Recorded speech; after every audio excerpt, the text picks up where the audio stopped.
All right, let's paint a picture. You're on a super busy floor. You've got 4 patients calling for you. One has sudden chest pain, another's dressing change is due, a third is asking for pain meds, and the fourth is really anxious about surgery tomorrow. So who do you see first? That's the million-dollar question, isn't it? And today we're going to build your playbook to answer it, not just for the NGN exam, but for your everyday practice. This isn't just some abstract exam question. This is the reality of nursing, day in and day out. On the NGN, getting this right is absolutely crucial. But don't you worry, by the time we're done here, you are going to have a rock-solid, step-by-step way to tackle this question with total confidence every single time. So here's our game plan for today. We're going to build your prioritization toolkit from the ground up. We'll kick things off with the foundational frameworks, the absolute must-knows. Then we'll get into choosing the right action, delegating like a pro, dealing with time crunches, and finally, my favorite part, spotting those sneaky exam traps. Okay, let's dive right into Section 1, your foundational frameworks. Think of these as the concrete slab everything else is built on. If you get these principles down, you're already halfway there. This is truly the bedrock of smart prioritization. First things first, you've got to know the difference between what can kill a patient and what's just making them uncomfortable. That's the core of physiological versus psychosocial needs. Physiological is all about survival. We're talking air, water, circulation. Psychosocial is about well-being, feeling safe and secure. And while that's super important, survival, well, it always wins. Always. So when things get real, your brain needs to immediately default to the ABCs: airway, breathing, circulation. It's not just a catchy phrase, it's the unshakable order of operations in any crisis. Before you even think about anything else, you have to ask, can they breathe? Is their heart pumping? This is non-negotiable. And here's your first huge exam day tip. Write this down. If you get a question where every single option is a physical problem, your job just got way easier. Find the answer that deals with the ABCs, the one about keeping the airway open or stopping bleeding. That's almost always going to be your winner.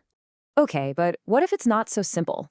What if you're choosing between a breathing problem and, say, a patient's deep anxiety? That's where our old friend Maslow comes in.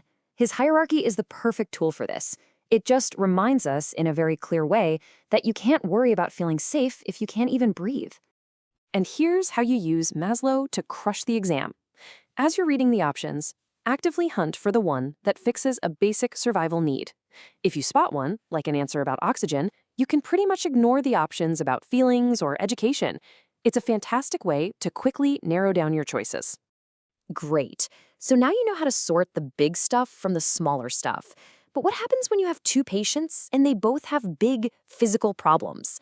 How do you choose then? Well, that's exactly what we're getting into now, refining your priorities. This slide is so important because it pairs up 2 key ideas. Unstable beats stable, and acute beats chronic. Every time. Think of it like this. An acute problem is a sudden fire you have to put out right now. A chronic problem is more like a slow leak you'll get to. So, that new chest pain, that's a fire. It takes priority over the chronic arthritis that's been there for years. And here's the rule to live by.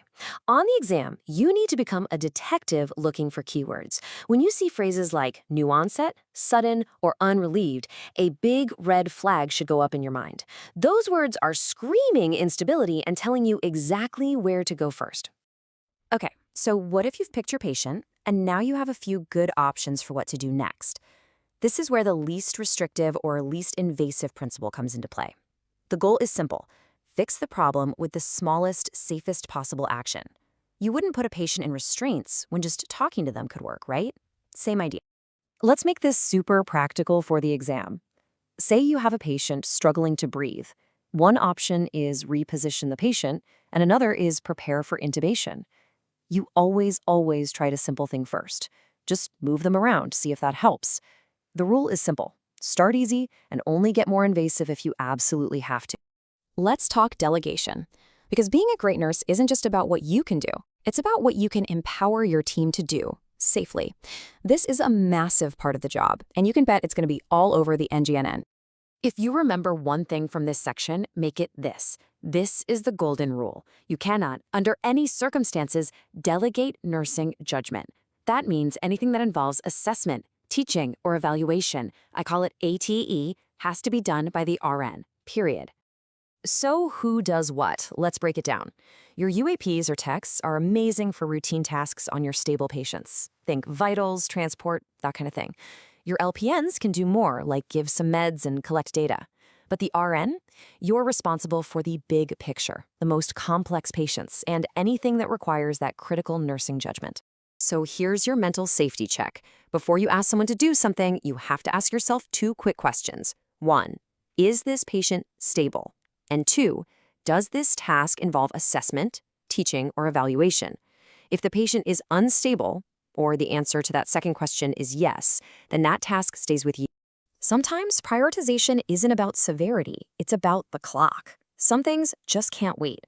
So in this section, we're going to talk about what to do when time is the one thing you don't have. Here's a beautifully simple question that can cut through all the noise when you feel overwhelmed. Just ask yourself, will delaying this intervention harm my patient? If the answer is a clear yes, then you know exactly what just shot to the top of your list. Now, a mass casualty situation is a whole different ballgame. The normal rules of prioritization get flipped on their head. In these scenarios, we use a triage system with 4 colors to quickly sort people based on how bad their injuries are and their chances of survival. And this leads to a really tough but critical principle of disaster nursing. The goal becomes doing the most good for the most people. That means, and this is hard to hear, you focus your limited resources on the patients who are most likely to make it, your red and yellow tags. Okay, you've got the tools, you've got the playbook. Now let's talk about defense. We're going to break down the common tricks and distractors the exam will throw at you so you can see them coming from a mile away. So, here's what to watch out for. Be suspicious of answers that sound good but are super vague. Be on the lookout for tasks that you, as an RN, can't even do. We already talked about picking psychosocial answers for physical problems. And a big one, never ever choose to run a test before you stabilize the patient. Stabilize first, diagnose second. And there you have it. That's your complete playbook for mastering prioritization. We've walked through the foundations, the fine-tuning, the teamwork, and the traps. You now have everything you need to answer that ultimate nursing question, not with fear, but with total confidence. So, you've got the playbook. Are you ready?